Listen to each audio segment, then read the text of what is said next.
Hey there guys, in today's video I'm going to be going over the surprise, somewhat, announcement of the new cards that we got in today's live stream. So let's get started.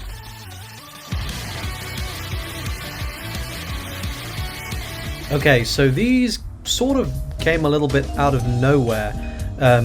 We knew that we were going to be getting new cards, but we didn't know when, although I suppose we should have seen it coming at some point soon, and we didn't know what they were.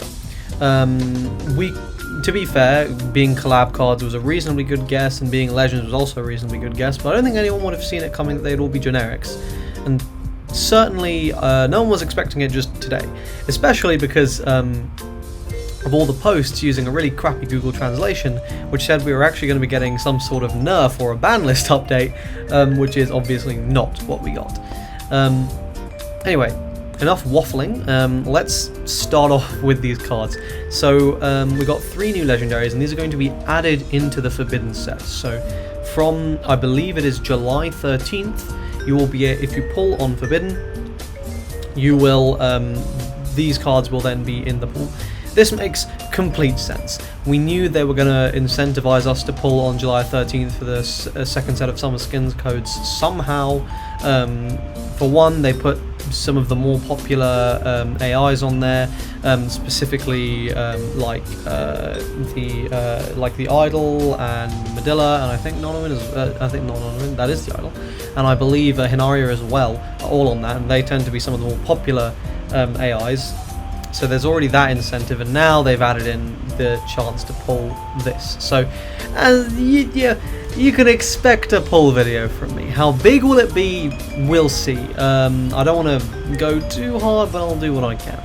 Anyway,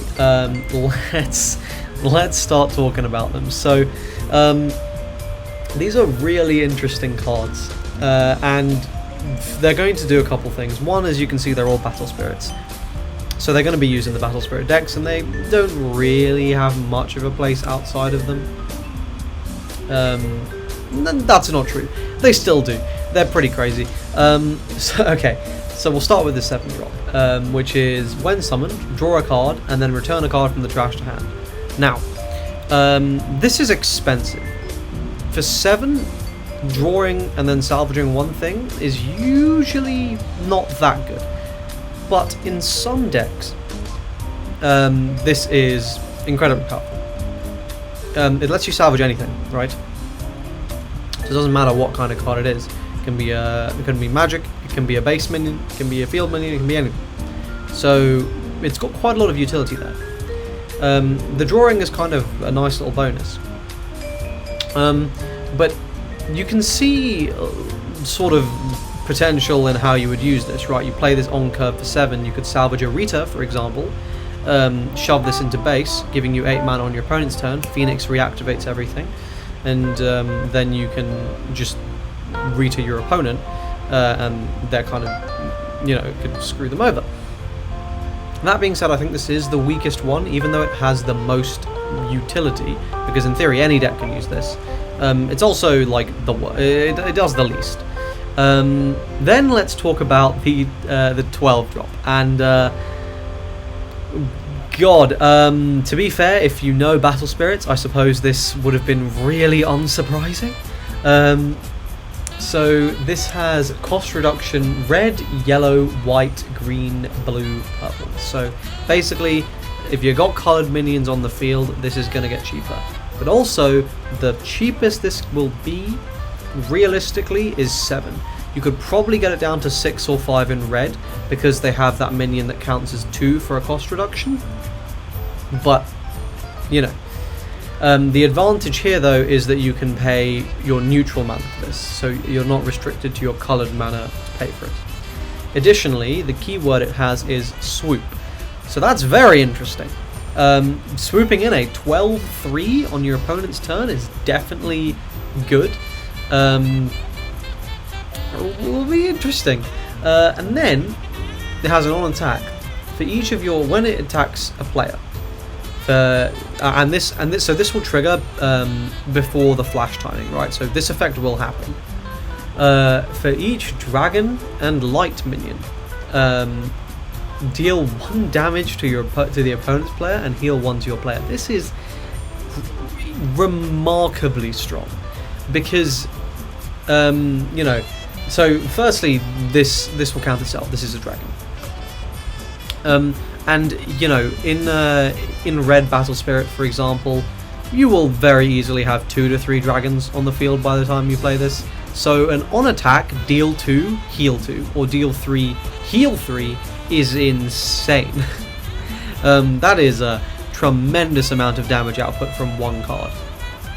So this is strong, and this is probably going to be the new big thing that you slap down and you're just really trying to close out a game with it. Of course, the thing to consider is it's only when attacking life, so unless you can give it charge, which to be fair Red can do, you will have to be swooping it in to immediately get the benefits, which means your opponent will technically be able to do something about it if they have removal in the hand. Though to be fair, then they're also using their turn to cast removal instead of playing minions, so it is still disadvantageous to them. So yeah, I would say this is a very strong card. And then finally we have the 4-drop.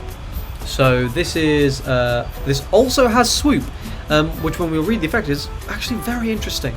So this swoops when summoned. If you have a core in your base, draw. If you do not have a core, instead place a core in your base. And during your turn, this minion counters all colours for your cost reduction ability. So I think if this didn't have swoop, this would probably have been like a 2-drop, I guess, or a 3-drop. Probably a 3-drop because we already have Lolo at 2. But it's a 4-drop because you can swoop it in. In an early game, you often are not, like, around this 4-mana stage.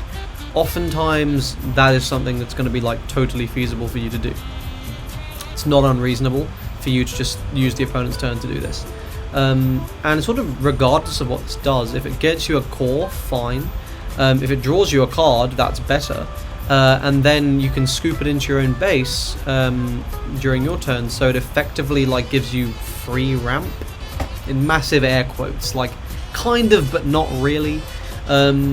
It's just giving you like a usually slightly better way to spend your mana, because like early game, if you're using some of your 2, 3, 4 mana removal, typically speaking, that's actually going to be on something that's quite weak, and you're only really using it so you don't just instantly fall behind with a force destruction or something. So this is actually going to be completely adequate for dealing with that a lot of the time, even if it's a blocker that itself dies. Fundamentally, you're either getting a core or you're drawing a card off that, which is fine. It's sort of accomplished the job. So in summary then, for all these cards, do I think they're going to be run? Yes, I do believe they're going to be run. I think they're not 3-ofs. I don't think any of them are 3-ofs.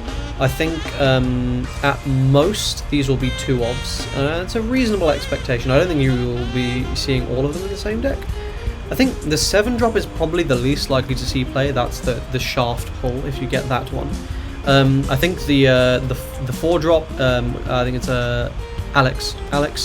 I think Alex is the most likely to see play, and probably at 2. And I think this 12-drop, I can't read that. It's too small. It's not too small. I just can't read Japanese very well. I think he will be a 1 to 2, but I think you will see him. This dude, like, swooping in, and it just seems too good not to run at least 1 to 2 as a super powerful finisher. So those are the new cards. I hope you guys enjoyed this little update video. Please drop a like if you did, and comment any content you would like to see. And please don't forget to subscribe to the channel. I'm trying to hit 1,000 subscribers by the end of the summer. Blah blah blah, you know the spiel. If I get money, videos get better, so help me get money. Alright, thanks for watching this video, and I will see you in tomorrow's video. Cheers.